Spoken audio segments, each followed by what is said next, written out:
Marian arts and ക്രാഫ്റ്റ്സിലേക്ക് എല്ലാവർക്കും സ്വാഗതം. ഇത് നമ്മുടെ ചാനലിലെ 9ാമത്തെ പുൽക്കൂട് മേക്കിംഗ് വീഡിയോ ആണ്. ബാക്കി 8 പുൽക്കൂടുകളും കാണാൻ താല്പര്യമുള്ളവർക്ക് നമ്മുടെ ചാനലിൽ കയറി ക്രിസ്മസ് ക്രിബ് എന്ന പ്ലേലിസ്റ്റ് എടുത്ത് നോക്കിക്കഴിഞ്ഞാൽ എല്ലാം അതിൽ കിടപ്പുണ്ട്. ഇന്ന് നമ്മൾ ഒരു വിന്റർ തീമിൽ അല്ലെങ്കിൽ ഒരു സ്നോ തീമിൽ എന്നൊക്കെ പറയാം, അങ്ങനത്തെ ഒരു ക്രിബാണ് ചെയ്തിട്ടുള്ളത്. നമ്മുടെ ചാനൽ ഇഷ്ടമായെങ്കിൽ സബ്സ്ക്രൈബ് ചെയ്യാൻ മറക്കല്ലേ കേട്ടോ. പിന്നെ സ്ഥിരം പറയാറുള്ള പോലെ തന്നെ വീഡിയോ ഇഷ്ടമായെങ്കിൽ ലൈക്ക് ചെയ്യുക, അഭിപ്രായങ്ങൾ കമൻറ്റ് ചെയ്യുക. ഈ പുൽക്കൂട് ഉണ്ടാക്കാനായിട്ട് അധികം പൈസ ചിലവൊന്നുമില്ല കേട്ടോ. നമ്മുടെ വീട്ടിൽ കിട്ടുന്ന കുറച്ച് ചുള്ളിക്കമ്പൊക്കെ വെച്ചിട്ടാണ് ഈ പുൽക്കൂട് ഉണ്ടാക്കിയിട്ടുള്ളത്. പുൽക്കൂട് പണിയുടെ ഇടയിൽ എനിക്ക് പനി പിടിച്ച കാരണം കൊണ്ട് ശബ്ദത്തിനൊക്കെ ചെറിയ വ്യത്യാസങ്ങൾ ഉണ്ടാവും, സാധാരണ ക്ഷമിക്കുക. ചുള്ളിക്കമ്പോണ്ടുള്ള പുൽക്കൂടാണെങ്കിലും ബേസ് ഞാൻ തെർമോക്കോളിൻ്റെ ഒരു പീസാണ് എടുത്തിരിക്കുന്നത്. ഇനി ഒരേ ഹൈറ്റിലുള്ള കുറച്ച് ചുള്ളിക്കമ്പുകൾ വേണം. അതിങ്ങനെ മതിൽ പോലെ ഒരു സൈഡിൽ ഒട്ടിച്ചു കൊടുക്കുക. അതിങ്ങനെ അടുപ്പിച്ച് ഒട്ടിക്കണം എന്നില്ല, ചെറിയ ഗ്യാപ്പ് ഇട്ട് ഒട്ടിച്ചാലും കുഴപ്പമില്ല. കുറച്ച് തടിയുള്ള കോലുകൾ സൈഡിൽ ഒട്ടിക്കുന്നതാണ് നല്ലത്. തീരെ വണ്ണം കുറഞ്ഞ കോലുകൾ എടുത്താൽ പിന്നെ മീതയ്ക്ക് പണിയാൻ ബുദ്ധിമുട്ടായിരിക്കും. എല്ലാ കോലുകളെയും ചേർത്ത് ഒട്ടിക്കാനായിട്ട് ഇതുപോലെ നടുക്ക് ഒരു കമ്പ് ഒട്ടിച്ചു കൊടുക്കുക. അതേപോലെ തന്നെ നമ്മൾ അപ്പുറത്തെ സൈഡിലും ചെയ്യുന്നുണ്ട്. ഇങ്ങനെ ചെയ്യുമ്പോൾ ഒരു കാര്യം ശ്രദ്ധിക്കാനുള്ളത്, ഒരു കോല് കുത്താനുള്ള ഒരു സ്പേസ് ഏറ്റവും പിൻഭാഗത്തായിട്ട് നമ്മൾ വിടണം. വേറെ ഒന്നിനല്ല, ഒരു റോ കമ്പ് നമുക്ക് പിന്നിൽ മറയ്ക്കാനായിട്ട് ഒട്ടിക്കാനുണ്ട്. എല്ലാ കോലുകളെയും കണക്ട് ചെയ്ത് നടുക്ക് മാത്രമല്ല ഏറ്റവും താഴ്ഭാഗത്തും ഒരു കോല് ഒട്ടിച്ചു കൊടുക്കുന്നുണ്ട്. അത് ഈ പുൽക്കൂടിൻ്റെ ഉറപ്പിന് വേണ്ടിയിട്ടാണ് കേട്ടോ അങ്ങനെ ചെയ്യുന്നത്. നമുക്ക് പുൽക്കൂട് എത്ര വലുപ്പം വേണോ അതിനനുസരിച്ച് നമുക്ക് ഈ കോലുകളുടെ നീളം കൂട്ടുകയും കുറയ്ക്കുകയും ഒക്കെ ചെയ്യാം കേട്ടോ. ഇനി പുൽക്കൂടിൻ്റെ 1/3 ഭാഗം സ്പേസ് ഫില്ല് ചെയ്യുന്ന സ്ഥലത്ത് ഇതുപോലെ 2 കമ്പ് ഇച്ചിരി ഹൈറ്റിൽ ഒട്ടിച്ചു കൊടുക്കുന്നുണ്ട്. അതിൻ്റെ വിലങ്ങനെ ഇതുപോലെ ഒരു കമ്പും കൂടി ഒട്ടിച്ചു കൊടുക്കുന്നുണ്ട്. ഇതുമൊക്കെയാണ് നമ്മൾ മേൽക്കൂര സെറ്റ് ചെയ്യാൻ പോകുന്നത്. മേൽക്കൂര സെറ്റ് ചെയ്യുന്നതിന് മുമ്പ് നമ്മൾ കുറച്ച് ചുള്ളിക്കമ്പുകൾ എടുത്തിട്ട് ഇതുപോലെ ഒരു തട്ട് ഇവിടെ ഉണ്ടാക്കി എടുക്കുന്നുണ്ട്. ഇവിടെ നമുക്ക് മറ്റേ തൊഴുത്തിൽ വൈക്കോലൊക്കെ വെക്കാനുള്ള ഒരു റാക്ക് പോലെ ഉണ്ടാക്കാനാണ്. ഈ റാക്കിനുള്ള കമ്പുകൾ ഒട്ടിക്കുമ്പോഴും ഞാൻ പറഞ്ഞാലോ, പിന്നിലെ ഒരു കമ്പിനുള്ള സ്പേസ് ബാക്കി വെക്കണം, അല്ലെങ്കിൽ പിൻഭാഗം മറിക്കാനായിട്ട് നമുക്ക് സ്പേസ് ഉണ്ടാവില്ല. ഏറ്റവും ആദ്യം ഒട്ടിച്ചു കൊടുത്ത കമ്പുകളെല്ലാം കണക്ട് ചെയ്യുന്ന രീതിക്ക് ഇതുപോലെ ഒരു കമ്പ് ഒട്ടിച്ചു കൊടുക്കുന്നുണ്ട്. മേൽക്കൂരയുടെ കമ്പുകൾ ഒട്ടിക്കുമ്പോൾ ഒരു കാര്യം ശ്രദ്ധിക്കേണ്ടത്, ഈ മീതത്തെ ഈ ബീമിലേക്ക് ഇത്രയും തള്ളി നിൽക്കേണ്ട കമ്പുകൾ കേട്ടോ. ഞാനത് തെറ്റി ഒട്ടിച്ചതാണ്. ഞാനത് പിന്നീട് അഴിച്ചു മാറ്റി ഹൈറ്റ് താഴത്തേക്ക് ആക്കുന്നുണ്ട്. ഇപ്പോൾ ശ്രദ്ധിച്ചാൽ കാണാം, ഞാനത് താഴത്തേക്ക് ആക്കിയിട്ട് ഒട്ടിക്കുന്നുണ്ട്. ഇതേ കണ്ടുപോകും. ആ ബീമിൻ്റെ ഒപ്പം നിന്നാൽ മതി കമ്പുകൾ, അതിന് മീതയ്ക്ക് തള്ളി നിൽക്കണ്ട. വീടിൻ്റെ താഴത്തേക്ക് കുറച്ച് എക്സ്റ്റെൻഡ് ചെയ്ത് നിൽക്കുന്ന പോലെ കമ്പുകൾ ഒട്ടിക്കാം. മേൽഭാഗത്ത് ആ ബീമിൻ്റെ ഒപ്പത്തിന് ഒട്ടിച്ചു കൊടുത്താൽ മതി. ഇപ്പോൾ മേൽക്കൂരയുടെ ഒരു സൈഡ് കഴിഞ്ഞിട്ടുണ്ട്. അതേപോലെ നമുക്ക് അപ്പുറത്തെ സൈഡും ഫില്ല് ചെയ്തെടുക്കാം. അപ്പുറത്തെ സൈഡ് ചെയ്യുമ്പോൾ ശ്രദ്ധിക്കേണ്ടത്, ഇതേ ബീമിൽ നിന്ന് നമ്മൾ കണക്ട് ചെയ്തിട്ടാണ് ഒട്ടിക്കുന്നത്. അപ്പോൾ ഇതുപോലെ കവർ ചെയ്ത് പോകണം, നടുക്ക് ഗ്യാപ്പ് വരാൻ പാടില്ല. പിന്നെ അത് മാത്രമല്ല, ഈ റൈറ്റ് സൈഡിൽ കുറച്ച് നീളം കൂടിയ കമ്പുകൾ വേണം ഉപയോഗിക്കാൻ. സ്നോ തീം ചെയ്യുമ്പോൾ എപ്പോഴും പച്ച കമ്പുകളേക്കാൾ നല്ലത് ഉണക്ക കമ്പുകൾ എടുക്കുന്നതാണ് കേട്ടോ. അതുപോലെ തന്നെ ഉണക്ക കമ്പുകളിൽ തന്നെ ഡാർക്ക് കളറുള്ള കമ്പുകൾ സെലക്ട് ചെയ്യാനായിട്ട് ശ്രദ്ധിക്കുക. ലൈറ്റ് കളേഴ്സിനേക്കാൾ ബെറ്റർ അതാണ്. കാരണം സ്നോ ഒരു വൈറ്റ് ആയതുകൊണ്ട് കോൺട്രാസ്റ്റ് കളറാണ് എപ്പോഴും എടുത്ത് കാണിക്കുക. സംഭവം ഒരു തൊഴുത്തൊക്കെ ആണെങ്കിലും കാണാൻ ഒരു ഭംഗിയൊക്കെ വേണ്ടേ. അപ്പോൾ നമ്മൾ ഫ്രണ്ടിൽ ചുമ്മാ ഹൊറിസോണ്ടലി ഒരു കമ്പ് ഒട്ടിച്ചു കൊടുക്കുന്നുണ്ട്. പിന്നെ നമ്മളൊരു കോണി ഉണ്ടാക്കി കൊടുക്കുന്നുണ്ട്. ആ വൈക്കോൽ കട്ടൊക്കെ എടുത്ത് ഇറങ്ങാൻ വേണ്ടിയിട്ടുള്ള സൗകര്യത്തിനാണ്.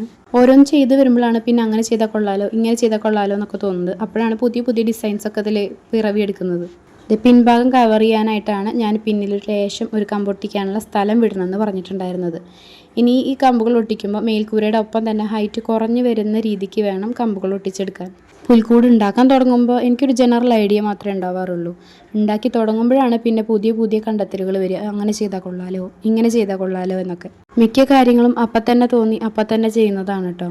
പക്ഷേ ജനറൽ സ്ട്രക്ചറൊക്കെ മനസ്സിലുണ്ടാവും, അങ്ങനെയാണ് വേണ്ടത് എന്നുള്ള കാര്യങ്ങളൊക്കെ മനസ്സിലുണ്ടാവും. എൻ്റെ വീഡിയോസിൽ ഞാൻ പറയുന്ന കമൻസൊക്കെ കൊള്ളാലോ എന്ന് പറഞ്ഞിട്ട് ഒരുപാട് കമൻസ് എനിക്ക് വരാറുണ്ട്. അതിൻ്റെ കാരണം വേറെ ഒന്നുമല്ല, ഞാനൊരു ചെറിയ റൈറ്ററും കൂടാണ്. അപ്പോൾ ആ ഒരു കലാവാസന ഉള്ളത് കൊണ്ടാണ് കമൻസ് കൂടുതലായിട്ട് ഇങ്ങനെ പറയാനായിട്ട് സാധിക്കുന്നത്. ഒരു വെള്ള ചെടിച്ചട്ടി എടുത്തിട്ട് അതിനകത്ത് 2 മരക്കൊമ്പുകൾ നിറച്ച് കല്ലൊക്കെ ഇട്ട് നിറച്ച് ഫിക്സ് ചെയ്തിട്ടുണ്ട് കേട്ടോ. തെർമോക്കോളിൻ്റെ പീസുകളാണ് നമ്മൾ ബേസായിട്ട് വെക്കുന്നത്. പുൽക്കൂട് വയ്ക്കുമ്പോൾ ആ കോണിയുടെ ഭാഗം ആ ബേസിനൊപ്പം തന്നെയല്ലേ എന്ന് നോക്കണം, അല്ലെങ്കിൽ കോണി ഇറങ്ങുന്നത് വലിയൊരു അഗാധമായ കൊക്കയിലേക്കായിരിക്കും. വേസ്റ്റ് വന്നിട്ടുള്ള തെർമോക്കോളിൻ്റെ പീസുകളെല്ലാം ഞാൻ ഇവിടെ വെച്ച് ഫില്ല് ചെയ്യുന്നുണ്ട്. ഇവിടെ ബേസായിട്ട് ഞാൻ തെർമോക്കോൾ തന്നെ എടുക്കാൻ ഒരു കാരണമുണ്ട്. നമ്മൾ സ്നോ തീം ചെയ്യുമ്പോൾ ട്രാൻസ്പാരൻസി കുറയ്ക്കാൻ വേണ്ടിയിട്ടാണ് വൈറ്റ് തെർമോക്കോൾ യൂസ് ചെയ്യുന്നത്. അപ്പോൾ മീതെ പഞ്ഞി ഇടുമ്പോഴും നമുക്ക് ഒരുപാട് കനത്തിലിടേണ്ട വരില്ല. അടിയിൽ കാർഡ്ബോർഡൊക്കെ വെച്ച് കഴിഞ്ഞ് കഴിഞ്ഞാൽ നല്ല പോലെ പഞ്ഞിട്ടാലേ കാർഡ്ബോർഡ് നമുക്ക് മറയ്ക്കാനായിട്ട് പറ്റുള്ളൂ. പിന്നെ മറ്റൊരു കാര്യമുള്ളത്, നമുക്ക് എന്തെങ്കിലും കമ്പും കാര്യങ്ങളൊക്കെ കുത്തി ഇറക്കണമെങ്കിലും തെർമോക്കോളാണ് ബെറ്റർ ഓപ്ഷൻ. പുൽക്കൂട് പണി കഴിഞ്ഞല്ലോ, ഇനി എന്തൊട്ടി ഒട്ടിച്ച് കൂട്ടണേന്നാവും നിങ്ങളിപ്പോൾ ചിന്തിക്കുന്നുണ്ടാവുക. നമ്മളൊരു ഏറുമാടാണ് ഉണ്ടാക്കാൻ പോകുന്നത്. അതിൻ്റെ ബേസായിട്ട് നമ്മൾ ചെറിയ കമ്പുകൾ ഇതുപോലെ ഒട്ടിച്ച് കൊടുക്കുന്നുണ്ട്. നമുക്ക് ആവശ്യത്തിനുള്ള വലിപ്പമായി കഴിഞ്ഞ് കഴിഞ്ഞാൽ പിന്നെ വിലങ്ങനെ നമ്മൾ 2 കമ്പ് കൂടി ഒട്ടിച്ച് കൊടുക്കണം. പിന്നെ 4 കാലുകൾ ഒട്ടിച്ച് കൊടുക്കുന്നുണ്ട്. ഇനി 4 കാലുകൾ ഒട്ടിച്ച് കഴിഞ്ഞാൽ ആ 4 കാലുകൾ തമ്മിൽ നമ്മൾ കണക്ട് ചെയ്ത് കൊടുക്കണം. ഈ പുൽക്കൂട് ഉണ്ടാക്കി വെച്ചിട്ട് 3-4 ദിവസമായി. പക്ഷേ വോയിസ് ഓവർ കൊടുക്കാനായിട്ട് ശബ്ദമില്ലാത്ത കാരണം കൊണ്ട് വീഡിയോ അപ്ലോഡ് ചെയ്യാനായിട്ട് പറ്റിയിട്ടുണ്ടായിരുന്നില്ല. ഈ വർഷം ചെയ്യാൻ സാധിക്കാത്ത ഒരുപാട് വെറൈറ്റി പുൽക്കൂടുകളുണ്ട്. അത് അടുത്ത വർഷം കൊണ്ടുവരുന്നതായിരിക്കും. 4 ഭാഗം ഇതുപോലെ കണക്ട് ചെയ്ത് കഴിഞ്ഞാൽ അതിൻ്റെ മീതയ്ക്ക് ഫ്രണ്ടിലും ബാക്കിലും ഉള്ള കമ്പുകളിലായിട്ട് ഓരോ കുറ്റികൾ ഇതുപോലെ ഒട്ടിച്ചു കൊടുക്കുന്നുണ്ട്. എന്നിട്ട് അത് തമ്മിൽ കണക്ട് ചെയ്യുന്നുണ്ട്. ഇനി ഏറുമാടത്തിൻ്റെ 4 സൈഡിൽ നമുക്ക് കൈവരികൾ പിടിപ്പിക്കണം. അതിനായിട്ട് 3 കമ്പുകൾ ഓരോ സൈഡിലും ഒട്ടിച്ചു കൊടുക്കുന്നുണ്ട്. ഫ്രണ്ട് സൈഡിൽ നമുക്ക് ഇതുപോലെ 3 കമ്പുകൾ ഒട്ടിച്ചു കൊടുക്കേണ്ട, പകരം ഒരു വേറെ മോഡൽ സംഭവമാണ് ചെയ്യുന്നത് കേട്ടോ. ഈ കൈവരികളൊക്കെ നമുക്ക് ഇഷ്ടമുള്ള പോലെ ഡിസൈൻ ചെയ്യാം കേട്ടോ. ഞാൻ ഇങ്ങനെ വെച്ചു എന്നേ ഉള്ളൂ. നിങ്ങൾക്ക് ഇഷ്ടമുള്ള ഡിസൈനിൽ അത് ഒട്ടിക്കാം. ഞാൻ ആദ്യമായിട്ടാണ് കേട്ടോ സ്നോ തീമിൽ ഒരു പുൽക്കൂട് ചെയ്യുന്നത്. ഇനി അടുത്തതായിട്ട് ന്യൂ ഇയർ ക്രാഫ്റ്റുകൾ കൊണ്ടുവരണം എന്നാണ് കേട്ടോ ഞാൻ വിചാരിക്കുന്നത്. അപ്പോൾ നിങ്ങളുടെ സപ്പോർട്ട് എന്തായാലും വേണം. നിങ്ങളുടെ സപ്പോർട്ട് ഉണ്ടെങ്കിൽ മാത്രമേ എനിക്ക് മുന്നോട്ട് പോകാനായിട്ട് സാധിക്കുള്ളൂ. അപ്പോൾ ഒരുപാട് നല്ല കമൻസുകളൊക്കെ കാണുമ്പോഴാണ് എനിക്ക് ഒരുപാട് മോട്ടിവേഷൻ കിട്ടാറുള്ളത്, ഒരുപാട് ഇൻസ്പിറേഷനൊക്കെ ആവാറുള്ളത്. അപ്പോൾ നിങ്ങളുടെ നല്ല നല്ല കമൻസിനായിട്ട് ഞാൻ വെയിറ്റിംഗ് ആണ്. 1-2 നെഗറ്റീവ് കമൻസ് അതെല്ലാ വീഡിയോയിലും ഉണ്ടാവാറുണ്ട്. അതിപ്പോൾ നമ്മൾ എന്ത് കാര്യം ചെയ്താലും അത് നന്നായി കാണുന്നവരുണ്ടാവും, ചീത്തയായി കാണുന്നവരുണ്ടാവും. അത് നോക്കിയിട്ട് കാര്യമില്ല. മുന്നോട്ട് വെച്ച കാലം മുന്നോട്ട് തന്നെ. ഓല വെച്ചിട്ടാണ് കേട്ടോ നമ്മൾ മേൽക്കൂര ഫില്ല് ചെയ്തെടുക്കുന്നത്. ഓല ഒട്ടിച്ച് അടുത്ത ഓല ഓവർലാപ്പ് ചെയ്ത് വേണം ഒട്ടിക്കാനായിട്ട്. അതുപോലെ തന്നെ ഏറ്റവും ടോപ്പ് ഭാഗത്തെ കട്ടിങ്സ് കവർ ചെയ്യാനായിട്ട് ഒരു ഓല ഇതുപോലെ ഒട്ടിച്ചു കൊടുക്കുന്നുണ്ട്. ഇനി പിൻഭാഗം ഇതുപോലെ ഒന്ന് കവർ ചെയ്തെടുക്കുന്നുണ്ട്. അത് ഫുള്ള് ഞാൻ കവർ ചെയ്ത് കൊടുക്കുന്നില്ല. സൈഡ് കൂടെ ലൈറ്റ് ഇട്ട് കൊടുക്കാനായിട്ട് ഒരു ഗ്യാപ്പ് ഇട്ട് കൊടുക്കുന്നുണ്ട്. ആ വലിയ കമ്പുകൾ ഫിറ്റ് ചെയ്തിട്ടുള്ള ആ ചട്ടിയുടെ ഫ്രണ്ടിലായിട്ടാണ് കേട്ടോ നമ്മൾ ഈ ഏറുമാടം ഫിക്സ് ചെയ്യുന്നത്. 4 കാലുകൾ ഞാൻ ഒട്ടിച്ചു കൊടുക്കുന്നുണ്ട്. ഈ സ്റ്റെപ്പിൽ നമുക്കൊരാളുടെ ഹെൽപ്പ് അത്യാവശ്യമാണ് കേട്ടോ. ഇനി ഏറുമാടത്തുനിന്ന് താഴത്തേക്ക് 2 കമ്പുകൾ വെച്ച് കൊടുക്കുന്നുണ്ട്. അത് കോണി ഉണ്ടാക്കാനാണ്. അപ്പോൾ കട്ടി കുറഞ്ഞ കമ്പുകൾ യൂസ് ചെയ്ത് കഴിഞ്ഞാൽ കോണി നല്ല ഭംഗി ഉണ്ടാവും. കാരണം നല്ല ഹൈറ്റുള്ള കോണി ആയിക്കൊണ്ട് നല്ല ഭംഗി ഉണ്ടാവും. കാരണം കുറഞ്ഞ കമ്പുകൾ വെച്ച് ചെയ്ത് കഴിഞ്ഞാൽ. കോണിയുടെ വർക്ക് കഴിഞ്ഞാൽ പിന്നെ നമുക്ക് ആവശ്യമുള്ളത് എഗ് കാർട്ടൂൺസ് ആണ്. അതായത് നമ്മൾ കടയിൽ നിന്നൊക്കെ കോഴിമുട്ട മേടിക്കുമ്പോൾ ഒരു ചട്ട കിട്ടില്ലേ, ആ ചട്ട ചെറിയ ചെറിയ പീസുകളാക്കിയിട്ട് ഒരു കല്ല് പതിച്ച വഴിയുടെ ടെക്സ്ചർ വരുന്നത് പോലെ ഒട്ടിച്ചു കൊടുക്കാനാണ്. ഞാനിത് സാധാ ഫെവിക്കോൾ വെച്ചാണ് ഒട്ടിച്ചത്. നിങ്ങൾക്ക് വേണമെങ്കിൽ ഗ്ലൂ ഗൺ തന്നെ യൂസ് ചെയ്യാം. ഫെവിക്കോൾ ആകുമ്പോൾ ഒട്ടാൻ ഒരിത്തിരി ടൈം എടുക്കും, അത്രയേ ഉള്ളൂ. പിന്നെ ഇത് ഒട്ടിച്ചു കൊടുക്കുമ്പോൾ സ്കൂൾ അസംബ്ലിക്ക് പിള്ളേർ വരി നിൽക്കുന്ന പോലെ ഒട്ടിച്ചു കൊടുക്കരുത്. ചറപറാന്ന് വേണം ഒട്ടിച്ചു കൊടുക്കാനായിട്ട്. ഒരു ഓർഡറിൽ കറക്റ്റ് അങ്ങോട്ട് വരരുത്. എന്നാൽ ഷേപ്പ് കറക്റ്റായിട്ട് വരികയും വേണം. കല്ലിനല്ല ഞാനൊരു ബ്ലാക്ക് പെയിൻറ്റ് അടിച്ചു കൊടുക്കുന്നുണ്ട്. നല്ലപോലെ വെള്ളം ചേർത്തിട്ടാണ് അടിച്ചിട്ടുള്ളത്. അപ്പോൾ ലൈറ്റ് ഗ്രേ ഒക്കെ ചില സ്ഥലങ്ങളിൽ വന്നിട്ടുണ്ട്. ഇനി സൈഡിൽ നമ്മൾ ഇതുപോലത്തെ കമ്പുകൾ ഒട്ടിച്ച് കൊടുക്കുന്നുണ്ട്. ഒരു വേലി മോഡലിലാണ് നമ്മളിത് ചെയ്തിട്ടുള്ളത്. അപ്പോൾ 2 കമ്പുകൾ ഇതുപോലെ വിലങ്ങനെ ഒട്ടിച്ചു കൊടുക്കുന്നുണ്ട്. അതിനുശേഷം നമ്മുടെ ഹൈറ്റിൽ നിൽക്കുന്ന തെർമോക്കോളിൻ്റെ ആ എഡ്ജ് ഭാഗം ഒന്ന് കട്ട് ചെയ്തെടുക്കുന്നുണ്ട്. ഇനി നമ്മൾ ഒരു കിണർ മുൻപ് ഉണ്ടാക്കി വെച്ചത് ഇതിനകത്ത് വെച്ച് കൊടുക്കുന്നുണ്ട്. നമ്മൾ ടൂറൊക്കെ പോകുമ്പോൾ ക്യാമ്പ് ഫയർ കണ്ടിട്ടില്ലേ, അതുപോലെ നമ്മൾ തീ കായാനായിട്ട് ഒരു ചെറിയൊരു ഫയർ സെറ്റ് ചെയ്ത് കൊടുക്കുന്നുണ്ട്. അതിന് പല വലിപ്പത്തിലുള്ള ചുള്ളിക്കമ്പുകൾ എടുത്തിട്ട് ടോപ്പ് സൈഡിൽ മാത്രം പശ തേച്ചിട്ട് ഇങ്ങനെ ഒട്ടിച്ചു കൊടുക്കുക. ഇങ്ങനെ ഉണ്ടാക്കുമ്പോൾ ചുള്ളിക്കമ്പുകൾ ഫുൾ കവർ ചെയ്തെടുക്കരുത്. കാരണം ഉള്ളിൽ ലൈറ്റ് വെച്ച് അത് പുറത്തേക്ക് കാണില്ല. പിന്നെ കയ്യിൽ കിട്ടിയ കുറച്ച് കാട്ടുവള്ളിയൊക്കെ സൈഡിൽ ഫിറ്റ് ചെയ്ത് കൊടുക്കുന്നുണ്ട്. വെച്ച് നോക്കിയാൽ എങ്ങനെ ഉണ്ടാവും എന്നറിയാൻ വേണ്ടിയിട്ട് ഞാനൊരു സൈപ്രസിൻ്റെ ഉണങ്ങിയ കൊമ്പും പിന്നെ തുളസിയുടെ കമ്പും എടുത്ത് കുത്തി വെച്ചിട്ടുണ്ടായിരുന്നു. പിന്നീടാണ് ഞാൻ ആ നഗ്നസത്യം മനസ്സിലാക്കിയത്. അത് ഊരി വീണ്ടും കുത്തി കഴിഞ്ഞാൽ ചിലപ്പോൾ അത് കാണാൻ ഇതുപോലെയൊന്നും കിട്ടിയെന്ന് വരില്ല. അത്രയും പരിതാപകരമായ അവസ്ഥയിലാണ് ആ കൊമ്പുകൾ ഉണ്ടായിരുന്നത്.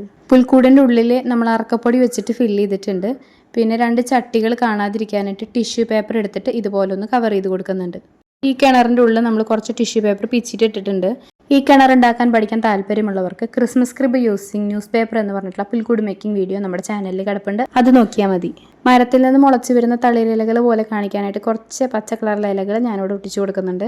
ഇനി ഒരു വിൻ്റർ തീം സെറ്റ് ചെയ്തെടുക്കാനായിട്ട് കുറേ ഉണക്ക കമ്പുകൾ നമ്മൾ ഇവിടെ ഒടുക്കിയായിട്ട് സെറ്റ് ചെയ്ത് കൊടുക്കുന്നുണ്ട്. ഇനി അവസാനമായിട്ട് ഫുള്ള് നമുക്ക് തെർമോക്കോളിന് മീതെ പഞ്ഞി വെച്ച് ഫില്ല് ചെയ്തെടുക്കാം. ഞാനിവിടെ സിന്തറ്റിക് കോട്ടൺ ആണ് എടുക്കുന്നത്. അതാകുമ്പോൾ നമുക്ക് നല്ലപോലെ എക്സ്റ്റെൻഡ് ചെയ്ത് ഒട്ടിക്കാനായിട്ട് സാധിക്കും. ഞാനിവിടെ പശയൊന്നും തേക്കുന്നില്ല, ജസ്റ്റ് ഇട്ട് കൊടുക്കുന്നേ ഉള്ളൂ. ഇനി നിങ്ങൾക്ക് കോട്ടണൊന്നും കിട്ടാനില്ലെങ്കിൽ വീട്ടിൽ ഏതെങ്കിലും തലവണ കീറിയാലും മതി. വീട്ടിൽ അമ്മയുടെ പെർമിഷൻ വേണമെന്ന് മാത്രം.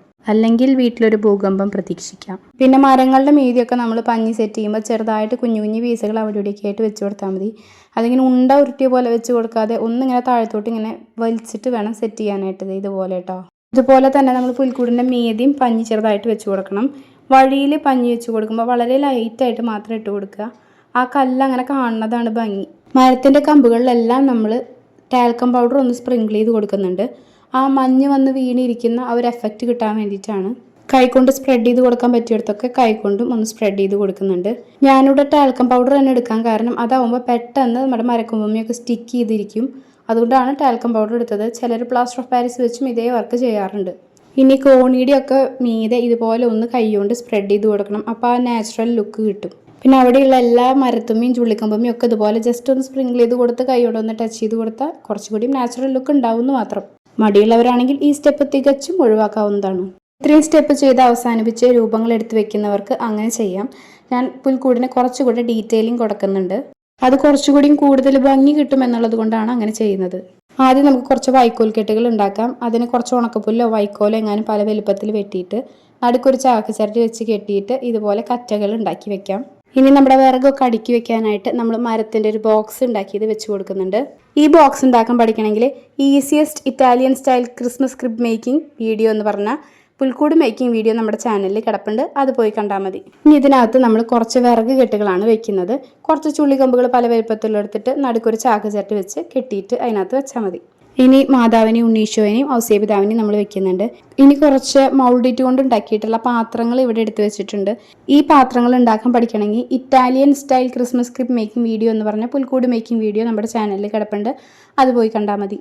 ഇനി പശുവിന് വെള്ളം കൊടുക്കുന്ന 2 കാടി പാത്രങ്ങൾ ഇവിടെ ഉണ്ടാക്കി വെച്ചിട്ടുണ്ട്.